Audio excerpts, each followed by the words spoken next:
Thank you so much for meeting with us. I really appreciate it. My pleasure. Awesome. So let's jump right in. Do you mind giving me some background on your education, your loan debt journey, etc.? Yeah, so I went to school. I went to undergrad at the University of Texas at Austin. I'm from DC, so and it would have like initially cost me like out of state tuition. And that's kind of what I was paying like my first year.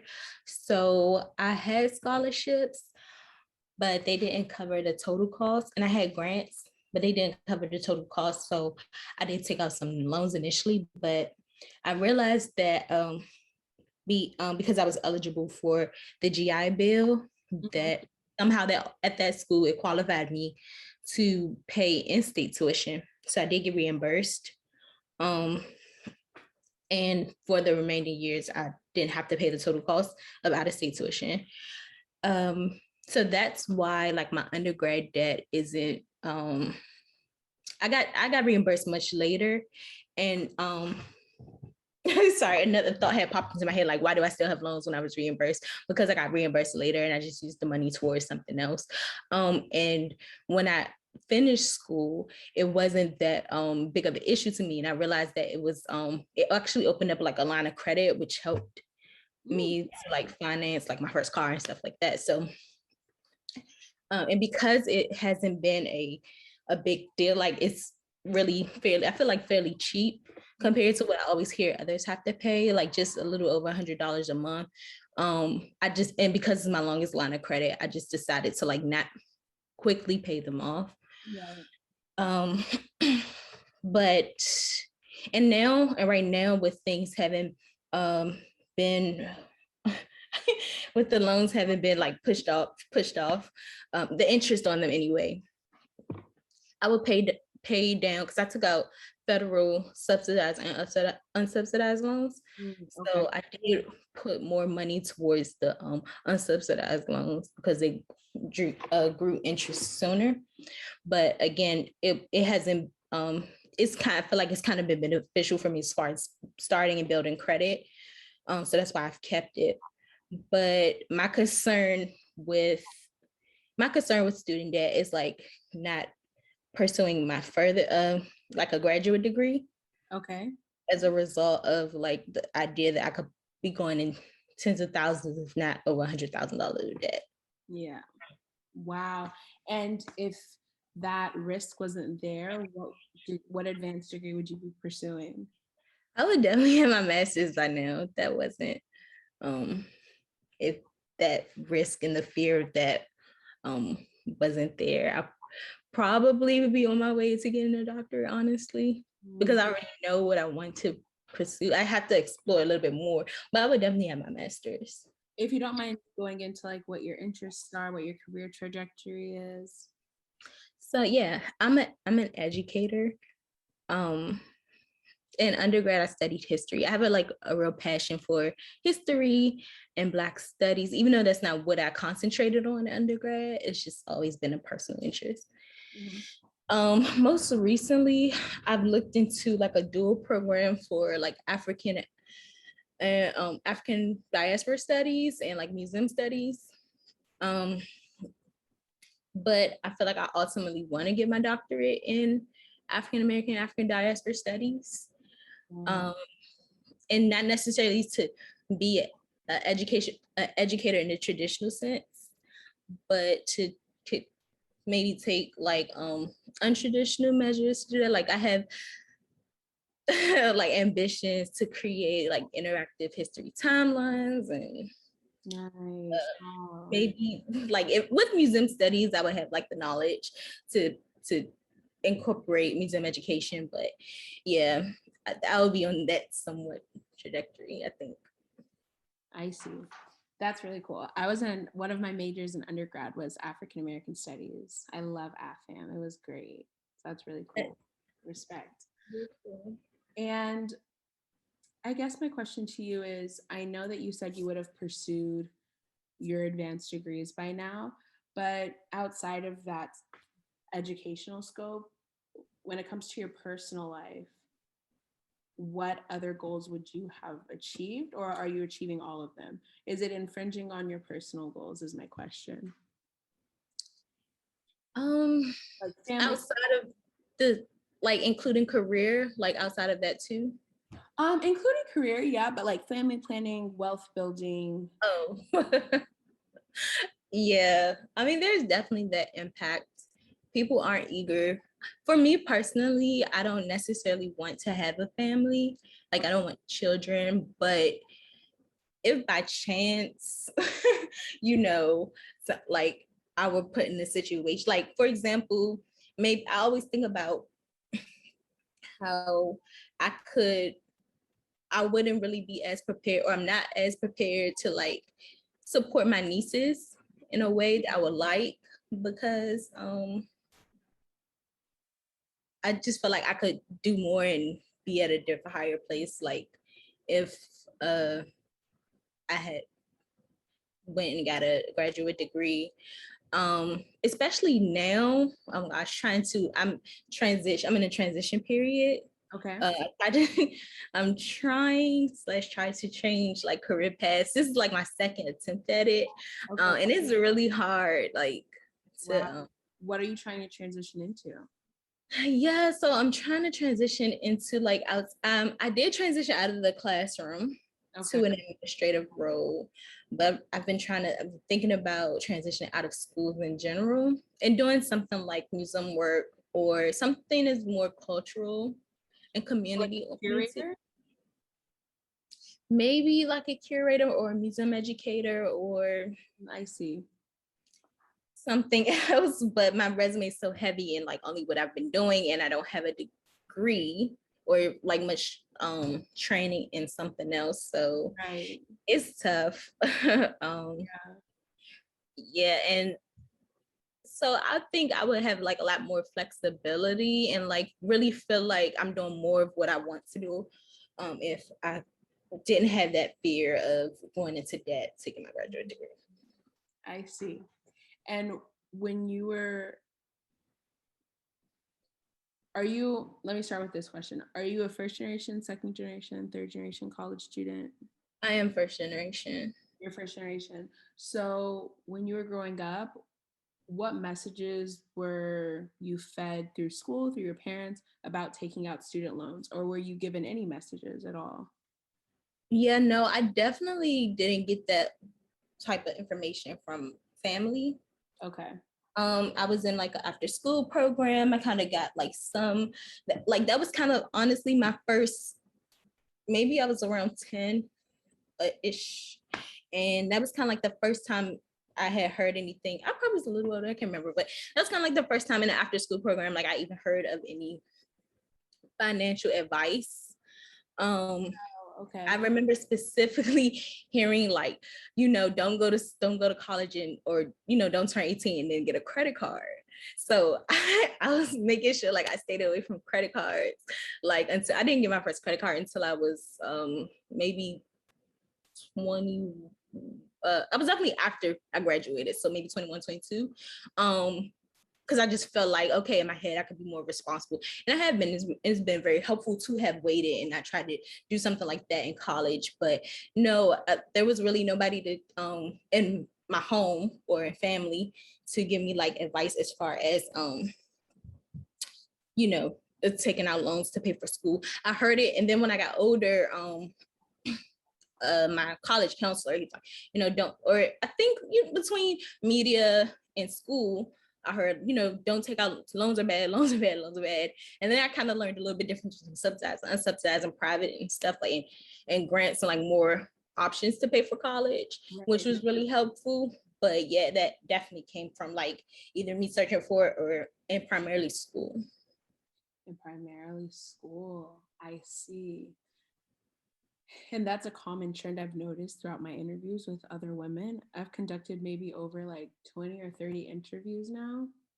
And almost everyone that is first generation has said, my parents didn't mention really anything about student loans to me. I interviewed one woman and she told me that her mom said, like, oh, you'll get a scholarship, you'll get a scholarship. and she got to college, she was like, oh, where's my scholarship? Like, she had no idea there was an application and like, a vetting process, and she didn't know. And I'm like, is it miscommunication? It's just like an amalgamation of a lot of things, but I think most importantly, it's just the fact that Black women like are just so disenfranchised, because we get these terrible interest rates, right? And then that's compounded with the need for us to get more degrees. Like, I'm listening to you talk right now, and maybe you would agree, maybe you wouldn't. I'm sure you would. I imagine the average white male counterpart to you and your resume and your credentials would own a museum, would be the museum's lead curator. You know what I mean? I'm listening to what you want to pursue, and you seem so qualified, but inside your head, like, oh, I need more, right?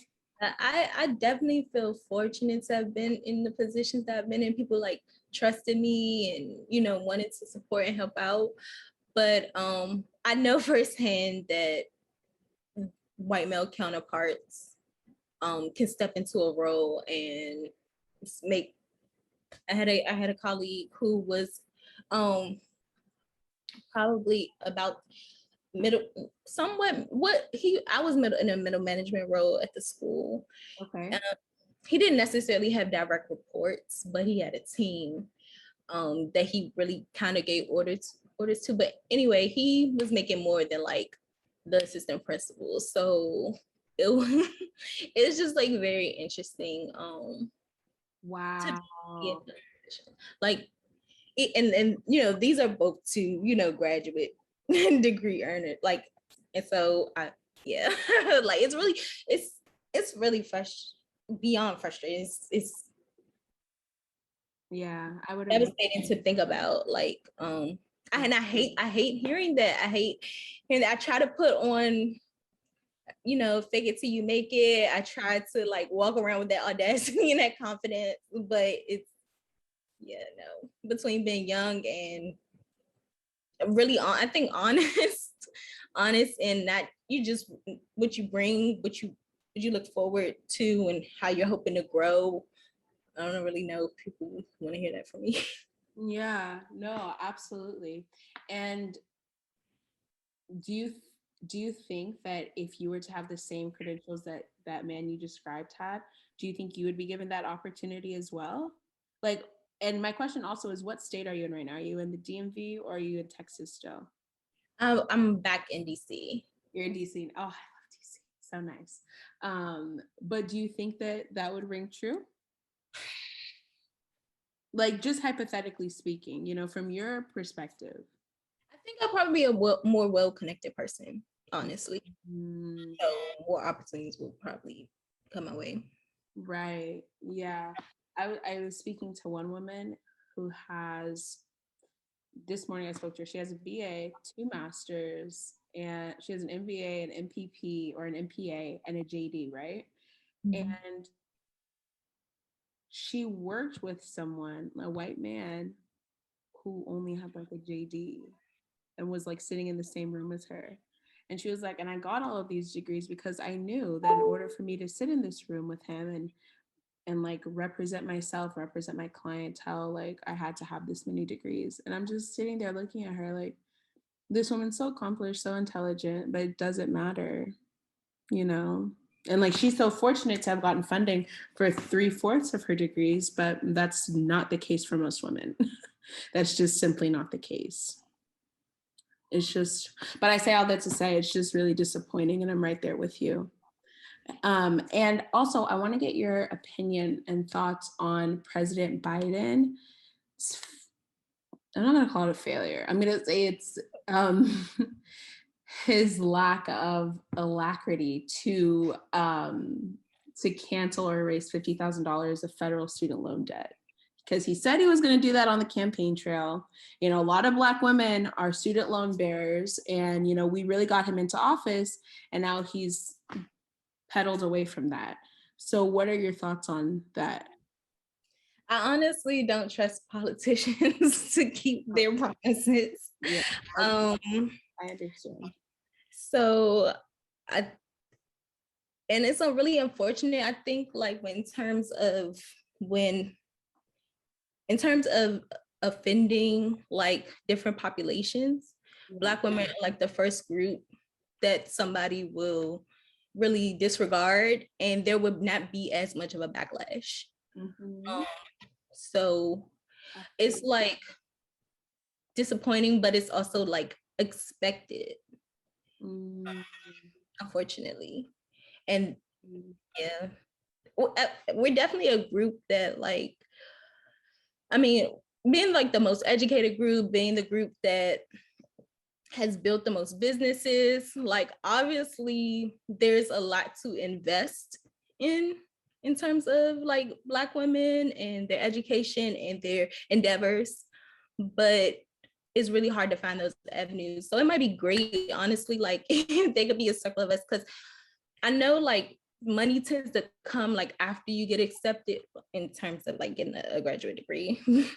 I guess my issue, I could apply and I can initially say I'm going to take out loans for it, but then like on the way get scholarships and stuff. But having some like a network that has information on how to go about doing that will be really helpful, because really at the end of the day, I mean, we can only trust to look after our own. And I think that could be really helpful versus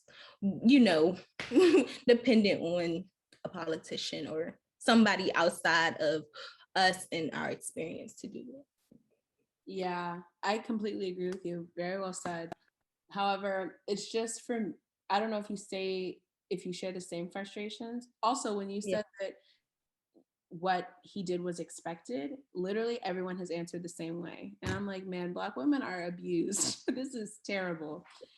Really, it Especially is. because Black women really got him into office. I think, if I remember correctly, the statistic was 96% of Black women voted for him and Kamala Harris.